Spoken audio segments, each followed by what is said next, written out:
Certainly, I'd invite you to apply for a job at SolarCity or Tesla or SpaceX. And if not, then if that doesn't work for whatever reason, then apply to jobs at other companies in that arena, or try starting a company.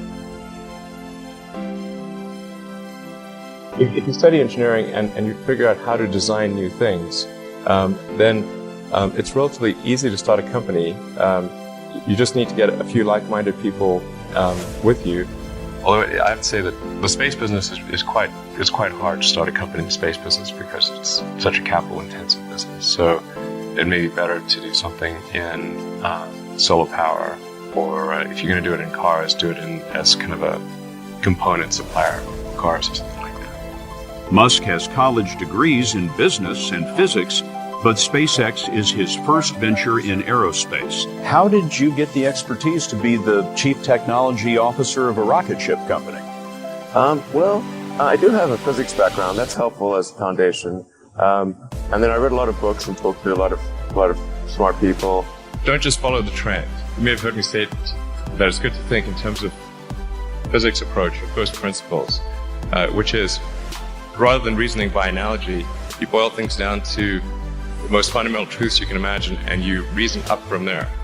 And this is a good way to figure out if something really makes sense, or if it's just what everybody else is doing. It's hard to think that way. You can't think that way about everything. It takes a lot of effort. But if you're trying to do something new, it's the best way to think. And that framework was developed by physicists to figure out counterintuitive things like quantum mechanics. So it's really a powerful method. And I want to know, what is the one thing that has surprised you about your life? Well, I'm surprised by the whole thing, honestly. I certainly didn't expect for any of these things to happen, honestly.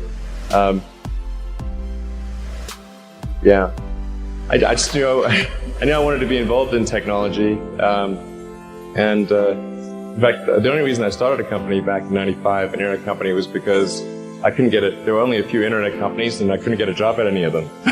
So I tried to get a job at Netscape, and sent my resume in and tried hanging out in the lobby, but I was too shy to talk to anyone.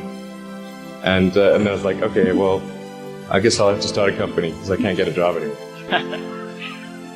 Thank you.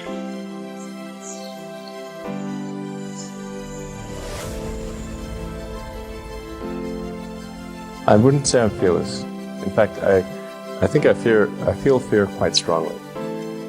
But if what we're doing is what I'm doing is I think is important enough, then I just override the fear. Mm-hmm. So, but it's not as though I feel like more strongly than I would like.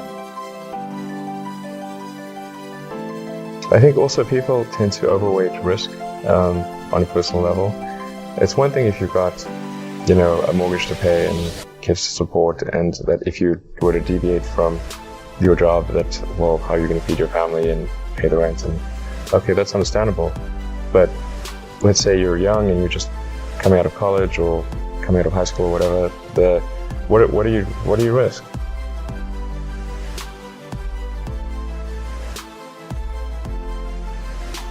You're not going to stop.